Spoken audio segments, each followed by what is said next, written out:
Hello, everyone, and welcome back to the Table Podcast. I'm very excited to record this episode. It's been ages since I've recorded the last episode, over 6, 7, 8 months maybe. Yeah, it's good to be back. So, this episode will be very good for people who are around their 20s or nearing their 20s. Maybe most episodes are like that, but I think this one applies very well. Um, it's about, first of all, doing it for the plot.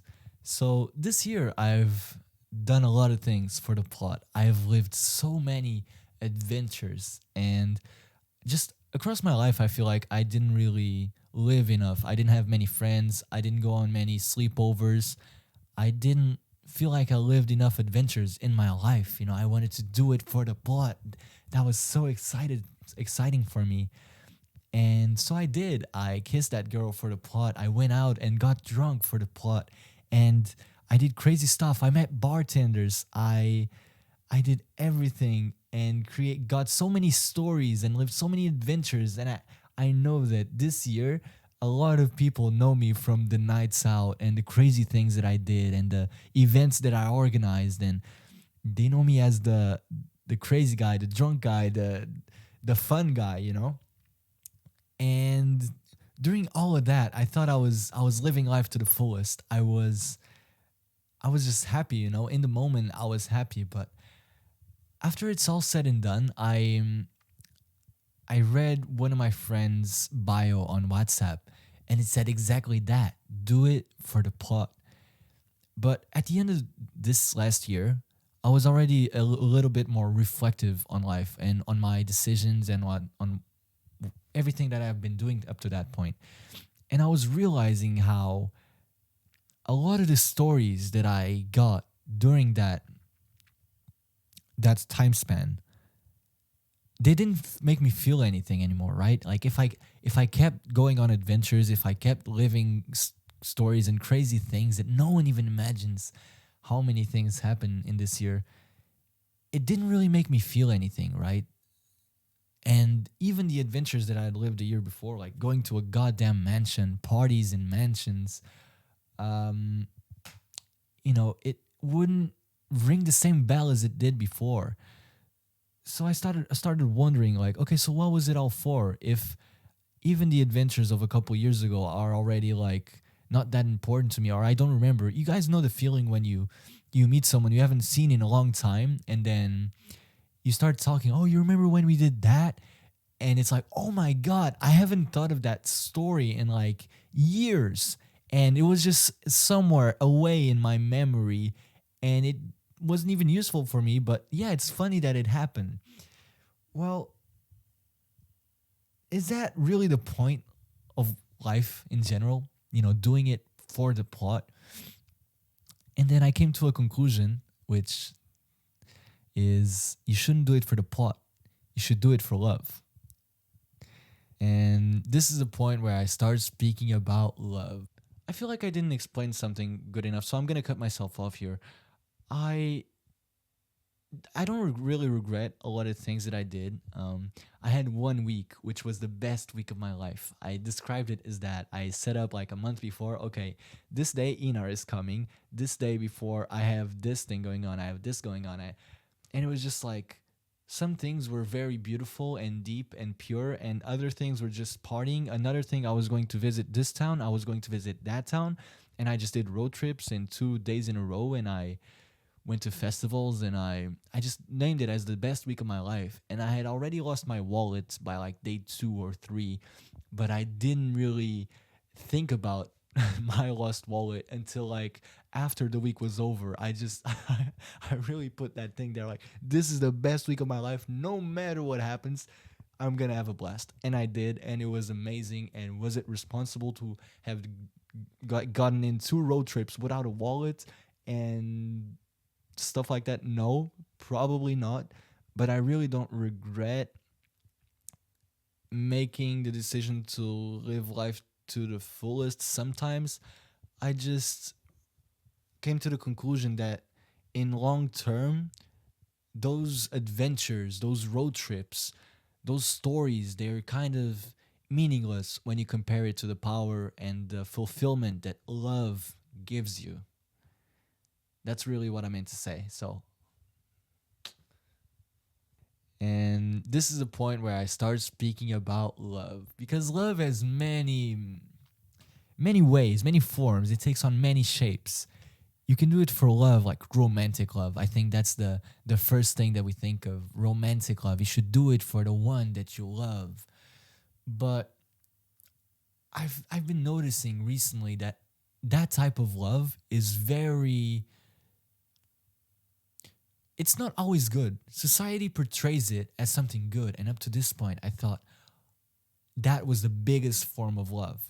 That was the pinnacle, and it was always good. The how cinema, how society, everyone portrays love is as something good, something you meet someone, you fall in love, you are each other's company, you give each other, you take care of each other, you give each other love and kisses and good sex, and you create a family and you live happily ever after. That's the love story, the typical, stereotypical way to see romantic love.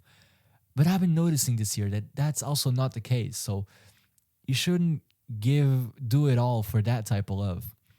A story that I'd like to tell is one of my friends broke up recently with his girlfriend. They dated for like a month, and it was sometimes good in the beginning, but even towards like the mid end of the month, it was already giving him a lot of headaches, a lot of trouble, and she didn't want that anymore. And when they broke up, I had to pick his stuff up from her house, and he went to sleep with me for one night. And I saw him have severe panic attacks in front of me. And I had to wake up at 7 a.m. the next morning. And during that, he woke me up like 2 or 3 times. Poor guy. But on the most severe panic attack that I saw, and managed to calm him down, or he managed to calm himself down, I don't know. I was looking at him and I was realizing, like, okay, so this is what love does to people. The supposed very good, you should fight for love, you should find the partner of your life. Everyone wants that. This is what it did to him. He tried so hard, he fought so hard for that love, and all that he got was a slap in the face and panic attacks. So, love doesn't really have to be sexual or romantic. Actually, I've been noticing that love usually most times it doesn't go well, and most times it brings a lot more pain than good things. Even when you're in a long-term relationship, a lot of people don't break up, not because it's good, but because of the comfort that it brings, or because you're living in a house together and you have kids, and even if the relationship is bad, you know what I mean? Like, that type of love, that type of utopic relationship is something very rare. Um, so yeah, love can be good and bad. Love makes us do crazy things. And in my example, when I was dating, I remember that it was very good. There was a lot of very good things that came from love. But when we were upset at each other, when she did something that upset me, or when I did something that upset her, it messed with my whole day. Like, my whole day was ruined because I wasn't okay with my girlfriend, or she wasn't okay. Most times we weren't okay with each other. So it's like, is that good? Is that something that you should chase? Well, probably not. I tend to zone out a lot and talk a lot about other parallel things. But in conclusion of what I was saying, do it for love and not for the plot. Love is what really gives us satisfaction. The stories don't really give us satisfaction. The stories don't move on after we've lived them. I'm not sure if this makes sense, but love lives a lot longer. If you spread love, even if it's with the canteen lady, the canteen lady will feel loved and she will share that love. Or if she's having a bad day and if you share a little bit of your love, she'll, instead of having this bad day, she has this bad day, you know. And the story doesn't really do that. There's no point really to a story unless that story involves sharing love and giving love. There was one time I was more depressed in the beginning of this year, and after living another crazy adventure, another pointless road trip to Lagos, and I was with my friends. We were by the sea, and I was sitting with them, and I was just still feeling depressed, even though I just surprised my friend, and we were all together and all having a good time. I was still inside, still very, very depressed, and there was this one moment, this one click in my head. One point where I was looking at the sea, and I had a friend next to me, and two other friends were a little bit far away talking, where I felt like I was home. I was exactly where I was supposed to be. I just felt at peace with myself, with everything. Like everything was all right. I didn't need drugs, or I didn't need alcohol, tobacco. I didn't need anything to feel that way. It was amazing. It was satisfying. It was gratifying. I felt fulfilled. And I realize now that it's because I was with the people who I love the most. I was in a place where I didn't even recognize anything, but I was with the people that I love the most. And honestly, that's what gave me the most satisfaction. It wasn't the, oh, I just lived a crazy adventure. Oh, I just met these crazy people. Oh my God, I have this story to tell. It was the satisfaction of being surrounded by the people who I loved and who I cared about and who cared about me. So love people, give love to people. That's an amazing feeling, but also love things. I have a note here which I wrote probably like a year or two ago to speak on this podcast, which is I love life. Life in it of itself. Like I just love a lot of things in life, like a lot of music genres, skating, guitar, tree climbing. I love climbing trees and going out to discos or bars, staying home, watching a show, walking the dog. A lot of things excite me. Life is beautiful, filled with possibilities, and I know that my life might be shitty and unfair sometimes, but I fucking love it. So spend time with these people and these things that you love. That will bring you fulfillment. It's not going to be the plot, it's not going to be the approval of others. It will be love. Parallel with love, I've recently watched the most recent season of Arcane. I still haven't watched the whole thing, and I'm not going to spoil anything. But there was a quote there, there was a speech, and in the speech, the person says this: that which inspires us to do our greatest good is also the cause of our greatest evil. And this parallels with love in terms of if you really, really, really want something, if you really, really love and want that, then that will inspire you to do anything to get it.